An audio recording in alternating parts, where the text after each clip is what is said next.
నమస్కారం పెట్టాలి, అలా వెళ్ళిపోవడం కాదు.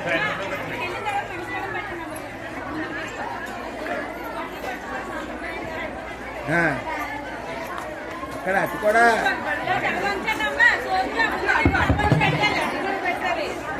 నమస్కారం, ఇలా తల వంచి నమస్కారం చేయాలి.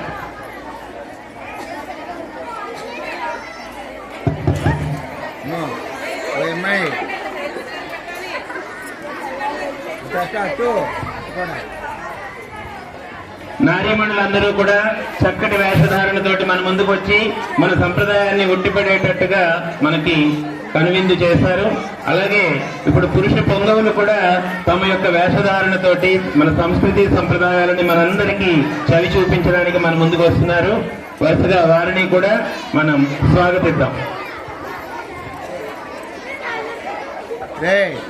6th వాళ్ళు అలా స్టేజ్ మీద ఉండండి. నమస్కారం. నమస్కారం. 6th వాళ్ళు స్టేజ్ మీద మీరు ఎలా ఉన్నాడమ్మా?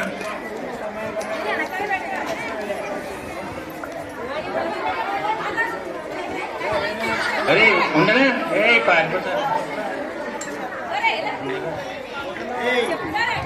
అలాగే మన పండుగ సంప్రదాయాల్లో భాగంగా కోడి పందాలు అనేవి జరుగుతూ ఉంటాయి.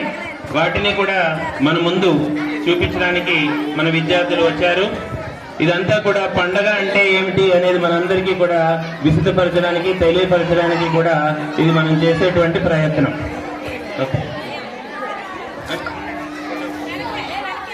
నెక్స్ట్, అలాగే సంక్రాంతి అనగానే మనకి హరిదాసు కనిపిస్తూ ఉంటారు. అలాగే హరిదాసు వేషధారణతో కూడా మన ముందు వస్తున్నారు. అలాగే కొమ్మదాసరి వాడు వస్తున్నాడు. పప్పు దాకలో పడుకోవాలని చెప్తాడు వచ్చి. అదే నెక్స్ట్ బుడబుడక్కల వాడు. బుడబుడక్క మా బుడబుడక్క శ్రీవారికి మంగళ మేమే కలిపేకు అమ్మ కలిపి రెమ్మ కలిపి. తర్వాత మన సంస్కృతిలో అందరినీ కలుపుకోవడం ఉంది. మన పండుగలకి ఇతర మతస్థులను కూడా చక్కగా గౌరవిద్దాం. అందుకనే అందరినీ కూడా పిలవడం జరిగింది. సో ఒక్కసారి హరిదాస్ గారు ఇలా మీరు మధ్యలోకి వచ్చేది సార్. ఒక్కసారి దాంట్లో సోది చెబుతానంటూ వస్తుంది మాదిగా మా అమ్మ. ఓ సోదమ్మా, సోదమ్మా.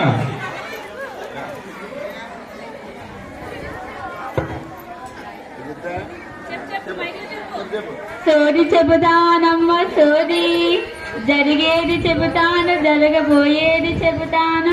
సోది చెబుతానమ్మ తల్లి, సోది చెబుతాను. నాకు జర సోది చెప్పరాదు. సోది చెబుతాను కానీ జర పైసలున్నాయే.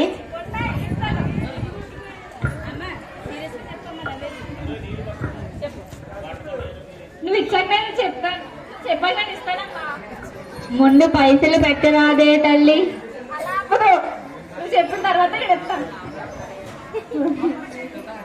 నీ జీవిత చరిత్ర చాలా అందంగా ఉన్నదే తల్లి. ఏముంది చెప్పు. ఇంగో ఈ రేఖ అంతా చూడే తల్లి ఎంత చక్కగా ఉన్నదో.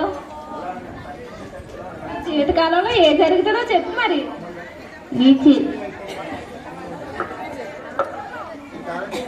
నీకు గొప్ప వరద వస్తాదే తల్లి. ఇంకా నీకు 10th క్లాస్ 15 మార్కులు వస్తాయే తల్లి. 500 కూడా దాటు.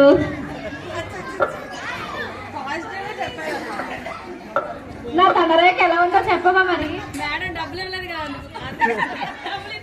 మధ్య మధ్యలో నెగిటివ్ కూడా చెప్పాలి కదా మేడం. డబ్బులు